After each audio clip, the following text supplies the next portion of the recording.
How have you guys kind of got your collective feedback on the ground and moved on to the next game after all the emotions and how everyone celebrated so much? Oh, it just, as being a leader, the message around the team just like, we got a 24-hour rule. So, like, yeah, celebrate for that time, but now our focus is switching to Arkansas. We're worrying about Arkansas. Like, that game that we played last week, we put in the past, like, nobody talking about it no more in the building. So, like I said, we just focusing on Arkansas. We just got to know one game at a time and just put that one behind us. Hey, Jaray, right here. Did you see the news about there being another earthquake event in Tiger Stadium, and what was your reaction to that? I think I seen it, but I was like, I could imagine, because, like, I know it was loud and stuff like that, so it was pretty exciting to hear. And how would you describe that environment for someone who wasn't present during that game? Man, it's hard to explain.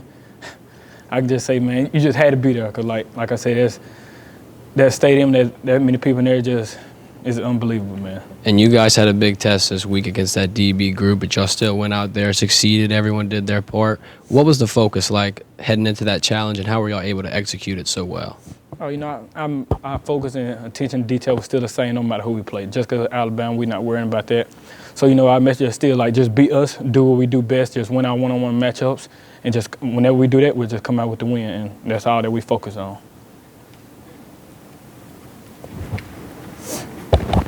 Jaray, what role does your head coach kind of play in, not getting too emotional one game to the next and, moving on to this next challenge?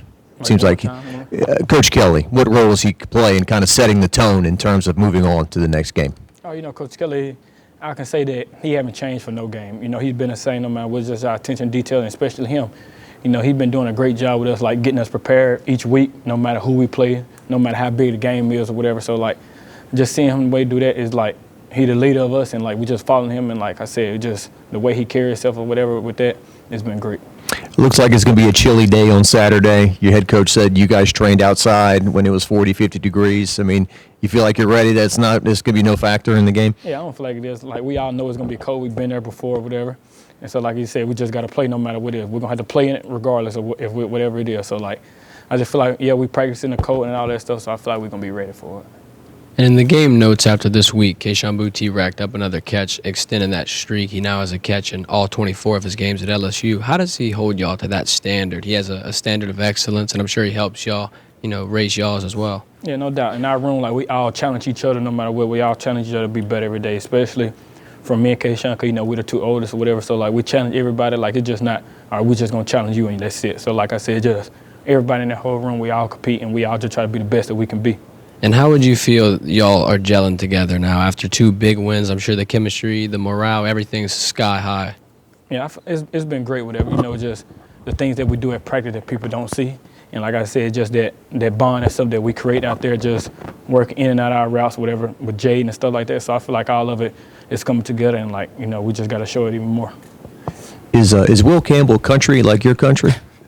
No, he say I got him, so I don't know, but the way he talk, he got me. What about this guy, a true freshman, to step in and to play the role he's playing at tackle? Yeah, I knew Will before he got here, whatever. So, I always talk to him at times, whatever. But, like, to see him doing what he's doing as a freshman in big games or not big games, whatever it was, like, it's great to see that because, he humble with it or whatever. He don't let nothing phase him, whatever like that. So, like, I feel like Will's going to be great here for the next years that he be here. So, he's going to be great for us, too. And Josh Williams, he kind of like the Tasmanian devil. He's just all over the place, just blocking, catching, running, doing everything he can. No doubt. No matter what we need for Josh, blocking, running, catching, whatever, he gets it done or whatever. And, like, that's one thing you can say about him. He's a hard worker. Like, he do it at practice. So, of course, it's going to show up in the game. So, Josh, I can say he's one of the hardest workers we got. Very good. Thanks, Trey. Yep.